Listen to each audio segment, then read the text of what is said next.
Hello, welcome to episode 4, produced by my dear friend Heidi Jackson. Hello. Take it away, Courtney. Thank you. Around the age of 12, 13, I was still at the Catholic school. The boxing was still progressing.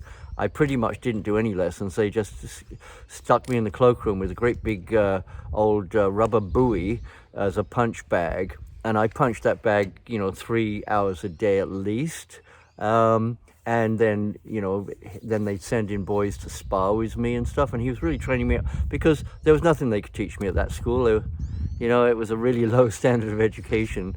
Most people didn't have much of attention span anyway. They're all probably knocked about too much, But anyway, hey, there's an eagle. Yeah, the eagles have come to the competing party. with me. Oh, and so anyway, around that time, we were on the Chatham Maidstone Road house in this. It was a big house on a kind of a bend on the main road. It had a big, beautiful garden, and the garden terminated in a cliff, and then there was a whole lower section of part of the town that was.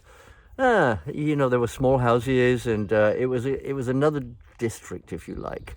And but one of the fun things that I had going at that house was this big garden, and on one side there were these beautiful plum tree, and so and I was friends with the boy that lived there, the son there, and we used to have plum fights. He'd, stone us with plums, and we'd chuck them back. And then we started building tunnels. I mean, we had the tunnel thing going under the towns and all that stuff, but we actually started going through the earth and making tunnels between the properties. And of course, it terminated in this cliff. And we had a little warren of tunnels. It just dug through the earth. If it collapsed, I don't know, if we'd ever have gotten out.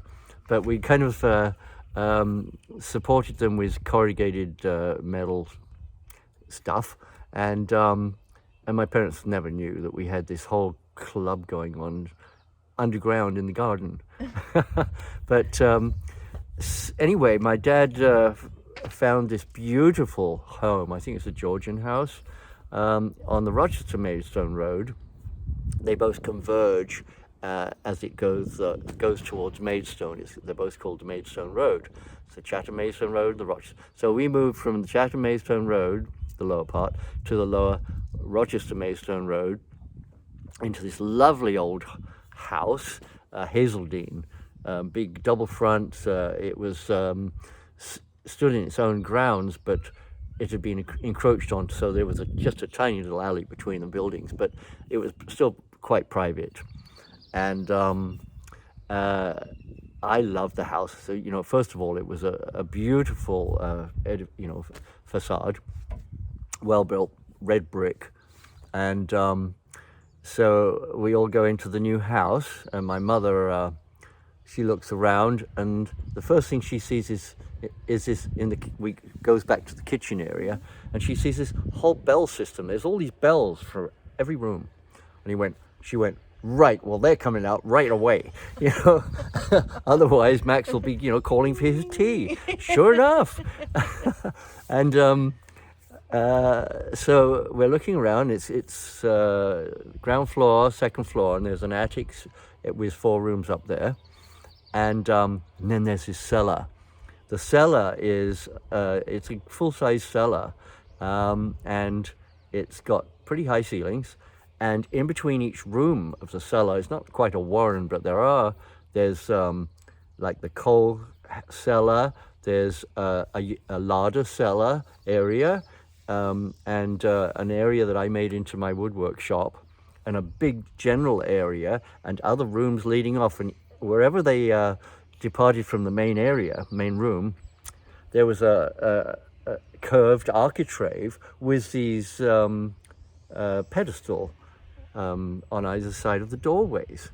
Now, my grandfather, that I'm named after on my dad's side, Courtenay Pollock, he was a quite well-renowned sculptor, and he had the busts of these the bases he used to build the busts on.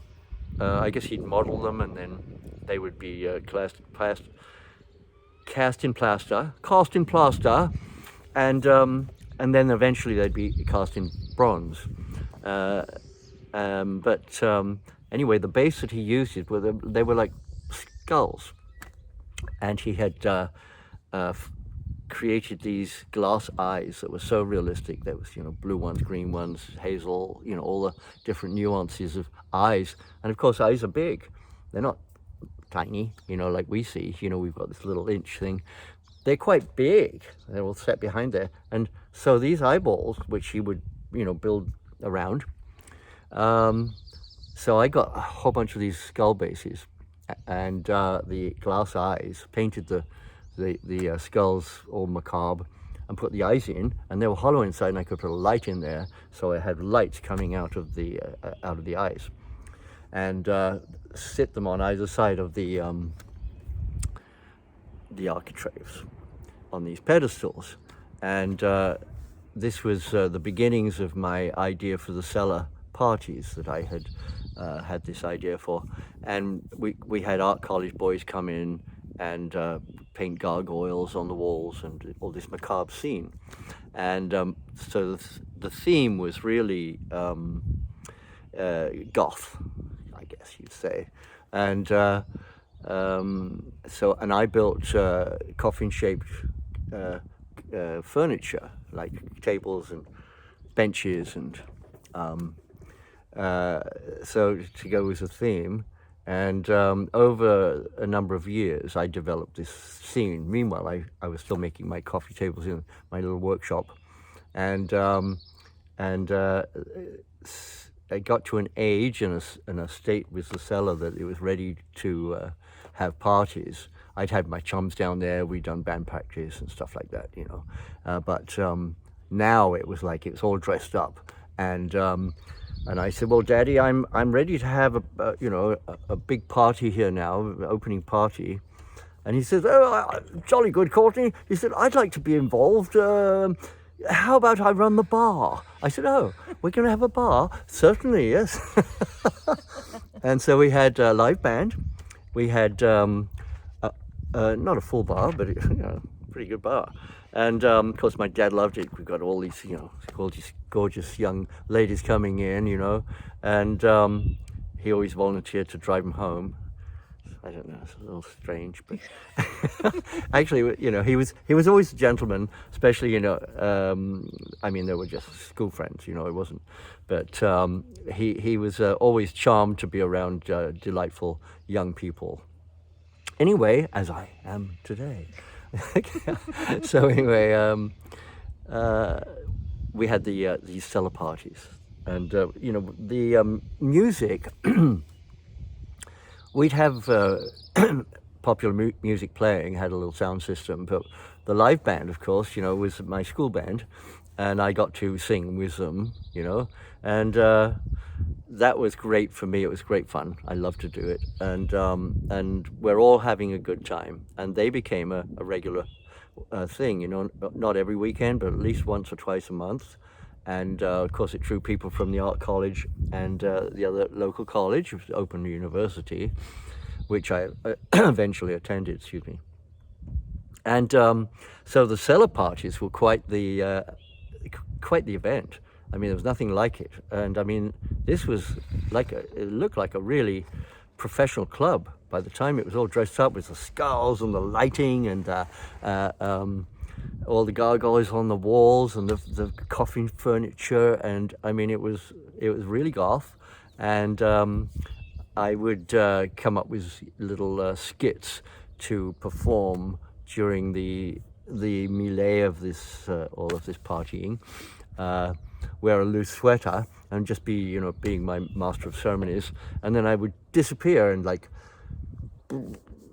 double the sleeve over and stick my elbow out like I'm got a hunchback. and a hunchback, and and just change my hair, and all in the space of less than 30 seconds. I'd leave the room, casually, and then this hobgoblin thing would like scurry through the room with this stump of an arm and the hunchback and the, Quasimodo thing, and then out, just like a little vignette, little moment, and I'd wander back into the room, normally, and they were like, "Did you see that? What was that?" Everybody has a different memory of what they witnessed, and which is apparently a thing that does happen, in a moment of unexpected shock and awe, if you like, and people remember and see things differently. Anyway, we had a lot of fun with the Cellar Parties, and they kind of evolved into pretty serious music and attendance. And one day a motorcycle gang showed up from London. They'd heard about these Cellar Parties in London, 30 miles away, and hear all these big thunderous machines pulling up outside. What's going on? And I said, it's a motorcycle club just showed up. And I go out there, and they're wandering up the garden path. See, now the cellar's, it's underground, so it didn't bother the neighbors. There's very little sound that's coming up from down there. But the motorcycles all parked out on the sidewalk probably would have maybe bothered them a little bit. So I go out and say, hey fellas, I'm sorry to say this is a private, it's not a club, it's just a private party. He said, no, we've been hearing about this club for months, and we've just decided to come down here and check it out. The Cellar Parties, right? I was like, yeah, well, I'm sorry, but I can direct you to some really good pubs in town, where there is music and stuff, which I did, and, they went off, they were happy. But, which reminded me that, just a little aside on this, around that time there was this kind of a fracas between the rockers who rode the motorcycles and the mods who rode the little Vespa and Lambretta scooters. And I don't know, it's a long time ago, and even in England they probably may not remember these events, but they were kind of annual events where there would be a combat on Brighton Beach between the mods and the rockers. Now, when I was at the school, and I think I'd mentioned I went to this school and they put me up into the class with the school leaving age to try and learn something, because the lower class didn't have anything going on.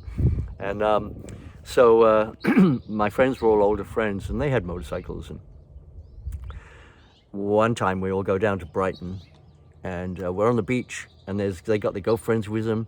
And I said, well, what are you expecting to happen here?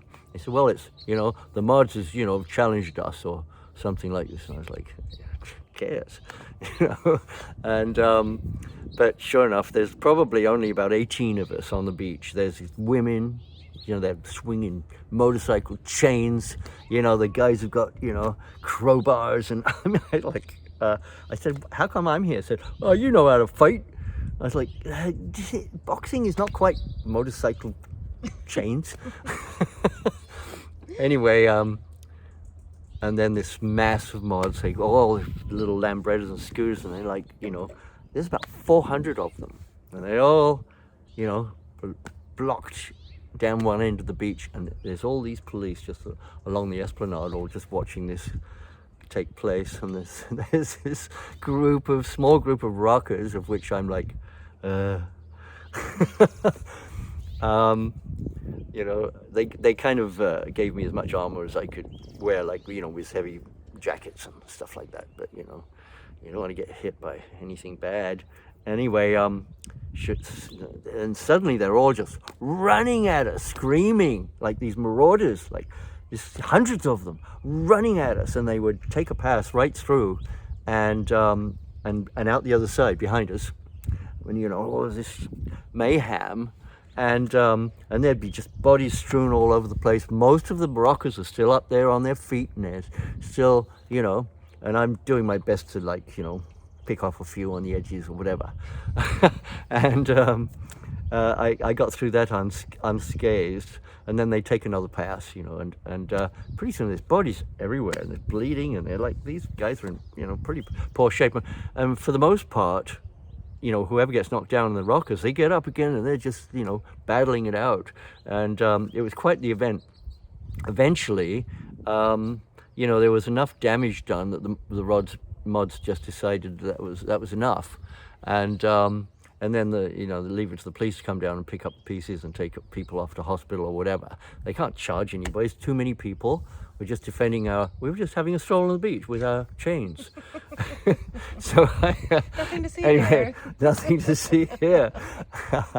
And so that was a little aside, and that happened a couple of years in a row. And the mods and rocker events, you know, the conflicts were quite they were interesting.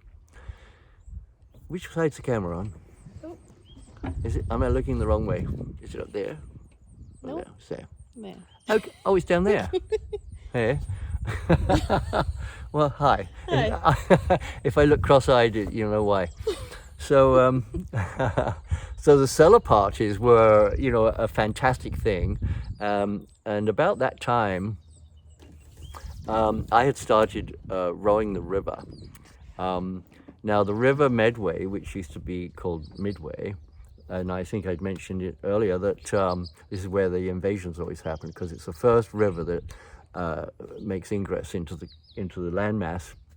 So it's a good people come from Europe or the Netherlands and hit the southeast of England, and then they follow the land around until they find a river that they can penetrate into the land, and that's the river Medway, which became Medway, and the upper Medway is basically muddy and it's shallow and it's slow. You know, it's still tidal. It's tidal.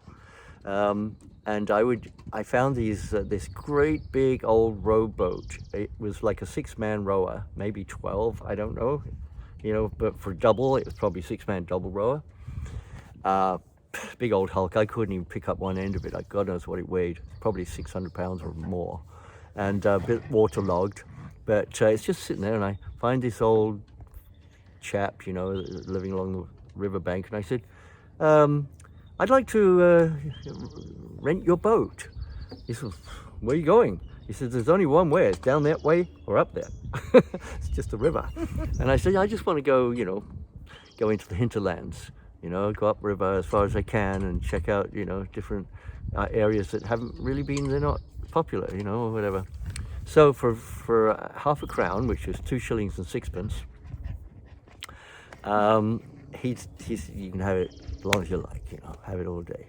So on the weekends I'd row the river, and one of the benefits of rowing the river, this great big thing, was I got racks of abs and really good, you know, upper body, and you know, it really complemented my boxing physique and stuff like that. I was still doing boxing with a club, St. Mary's Boxing Club, and still, you know, getting local championships and stuff, but without the, you know, 3-5 hours a day training that I was getting, I wasn't didn't have the stamina that I used to have, and with heavier weights and bigger boys and more experienced and everything like that, I just kept my hand in rather than actually seriously compete for the All England.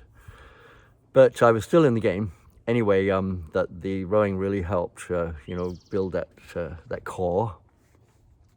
And so anyway, the cellar parties were a great hit, and they went on for a number of years. And eventually, I had moved around the age of 13. I had moved school. My dad realized I wasn't getting an education except in fighting, and decided that he would find another school, and so I tested out for this Highfield School, it's called, 600 odd boys, and one of the things, my dad was concerned about my not having a good education, so he was he was not tutoring me. He gave me books to tutor myself. So I was way advanced in English and mathematics and certain basic things that I wouldn't have gotten if I was going to any regular school, because I was focusing on just these essentials, and they were much more advanced books. When I took this test at the new school, potentially new school, I just aced everything. And the one thing that I was always really good at, even if I wasn't academically that great, they weren't difficult really.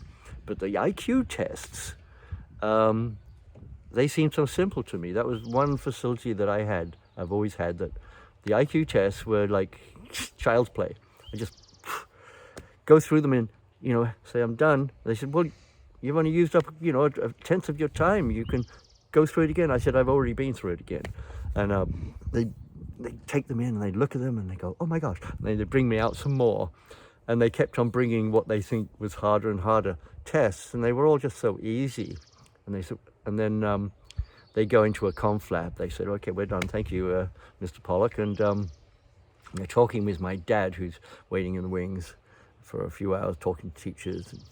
And he said, well, I don't know, he's acing all these really difficult IQ tests. He's got an amazing IQ, but his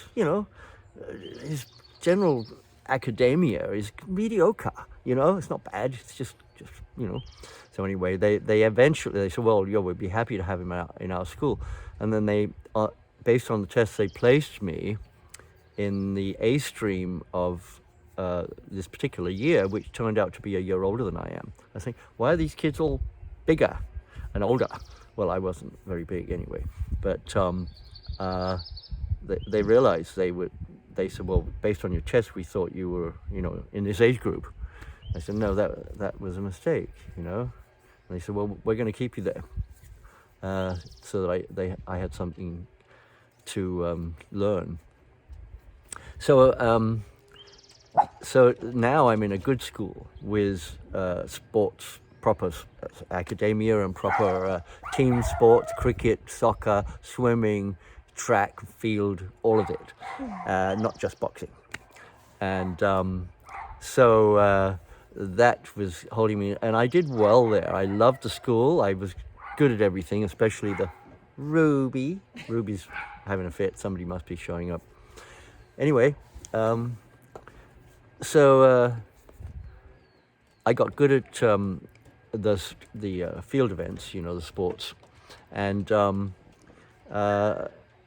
eventually, quite quickly actually, I was made a prefect, which I wasn't like one of these good boys at all, but I could handle myself and I was responsible. And so as the year progressed, and another year, I became the sports captain of the sports, captain of our house. So, the school had 4 houses, as they're called, that compete against each other. I was in the greenhouse, Grenville. Anyway, no, I was in Faraday House. And I became captain of the house, which is, captain of, a couple hundred boys. And the sports captain, prefect, and eventually I became the captain of the school, until I was busted for taking time out when I shouldn't have. I got all my privileges taken away, but I got them back within a term.